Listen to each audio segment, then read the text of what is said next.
WWE के इतिहास में कुछ बहुत आइकॉनिक मूव्स रहे हैं। स्वीट चिन म्यूजिक से लेकर RKO तक ये सभी मूव्स बिल्कुल सही कारणों से यादगार बने हुए हैं। लेकिन कुछ ऐसे भी मूव्स हैं जो फैंस को हैरान कर देते हैं। या तो वो मूव्स एक रेसलिंग मैच में किए जाने लायक नहीं होते हैं, या कुछ इस तरह से किए जाते हैं कि एक प्रो रेसलिंग मैच देखने का मजा खराब हो जाता है। तो जुड़िए हमारे साथ, हम WWE में हुए 10 ऐसे WTF मूव्स देखेंगे।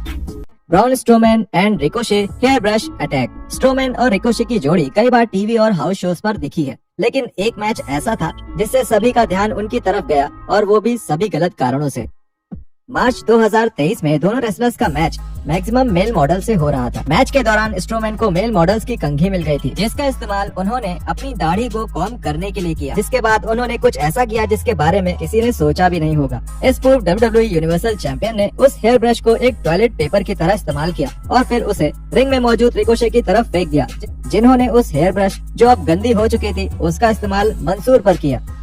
Road Dogg pump handle slam with added thumb. Road Dogg attitude era के एक फेमस स्टार थे और अपने फिनिशिंग मूव के तौर पर वो पंप हैंडल पावर स्लैम का इस्तेमाल करते थे। ये मूव प्रो रेसलिंग में काफी आम है, लेकिन रोड डॉग का ये मूव करने का तरीका थोड़ा अलग था और गलत भी। जब भी रोड ये मूव करने वाले होते थे तब वो अपने ओपोनेंट को पीछे से हम्प करते थे। अब बाहर से तो ये एक आम एटीट्यूड एरा का मूव लगता था, लेकिन जब इस मूव की और गहराई से जांच हुई तब ये अब तक के सबसे ज्यादा परेशान करने वाले फिनिशिंग मूव्स में से एक निकला। Bastian Booger trip to the bat cave.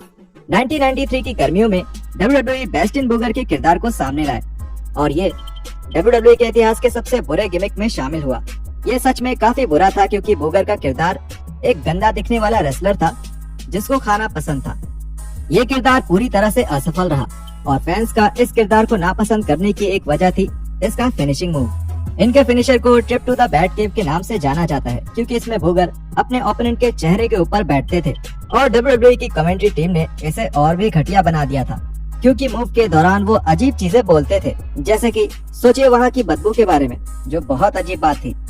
Veto dress code. 2006 में WWE ने एक बहुत हिम्मत वाला फैसला लिया जब उन्होंने वीटो की वापसी एक महिलाओं के कपड़े पहनने वाले आदमी के रूप में कराई। ये सोच विंस और स्टेफनी की थी, जो अचानक ही वीटो के पास गए और उनसे पूछा कि उन्हें महिलाओं के कपड़े पहनने के बारे में क्या लगता है। हालांकि ये गिमिक बहुत बुरा मजाक था और ये खासकर मैकमैन्स के मनोरंजन के लिए किया गया था। फिर भी वीटो अपने किरदार के लिए पूरी तरह समर्पित थे और यहाँ तक कहा जाता है कि अपने किरदार में पूरी तरह घुसने के लिए वो ट्रैवल करने के दौरान भी इस रूप में रहते थे। हालांकि इस गिमिक की सबसे अजीब बात बिना किसी शक के वीटो का फिनिशिंग मूव ही था, जिसे ड्रेस कोड के नाम से जानते हैं। इस मूव में वीटो अपने ओपोनेंट का सर अपने ड्रेस के अंदर कर लेते थे ताकि ओपोनेंट का चेहरा उनके क्रॉच को देखे और फिर उनको अपने हाथों से जकड़ लेते थे और अपने ओपोनेंट्स को हार मानने पर मजबूर कर देते थे। ये एक अनोखा मूव तो था, लेकिन उभरते हुए रेसलर्स पर तो ये फिर भी काम करता था, पर बैटिस्टा और अंडरटेकर जैसे रेसलर्स पर वीटो का ये मूव करने की सोच भी गलत लगती है। Quincy Elliott Booby smash.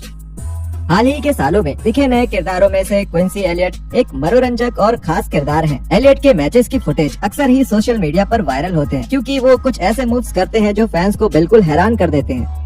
Example के लिए एलियट NXT लेवल अप में NXT के स्टार स्क्रिप्ट्स के साथ मैच लड़ रहे थे और अचानक ही मैच के दौरान एलियट ने एक बहुत अजीब मूव किया। कॉर्नर स्पॉट में जाकर पंचेस मारने की जगह उन्होंने अपनी ऊपर की बॉडी इस्तेमाल करने का फैसला किया, जिसकी वजह से फैंस और मैच के अनाउंसर्स चौंक गए। अब इसमें उनकी तो कोई गलती नहीं मान सकते।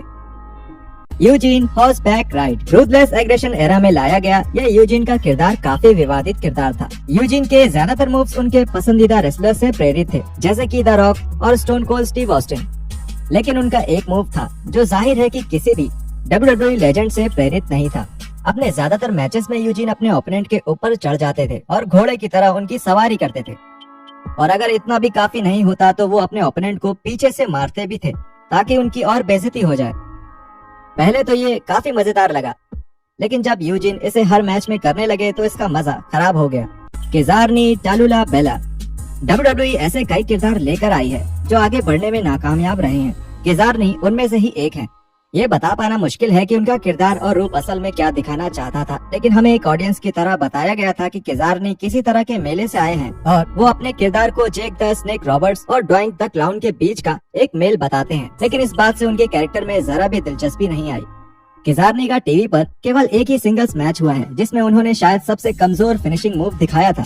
किजारनी का फिनिशर एक डबल आर्म DDT की तरह होने वाला था, जिसका मतलब था कि उनका ओपोनेंट सिर्फ एक बार आगे घूमता था जब MVP के साथ अपने मैच में किजार्नी ने ये किया तो फैंस को लगा कि ये मूव कुछ गलत हो गया है, क्योंकि ऐसा कोई तरीका नहीं था जिससे इस मूव से किसी को भी चोट लगे। लेकिन सच तो यही था कि वही किजार्नी का असली फिनिशिंग मूव था जो उन्होंने WWE डेवलपमेंटल में भी इस्तेमाल किया।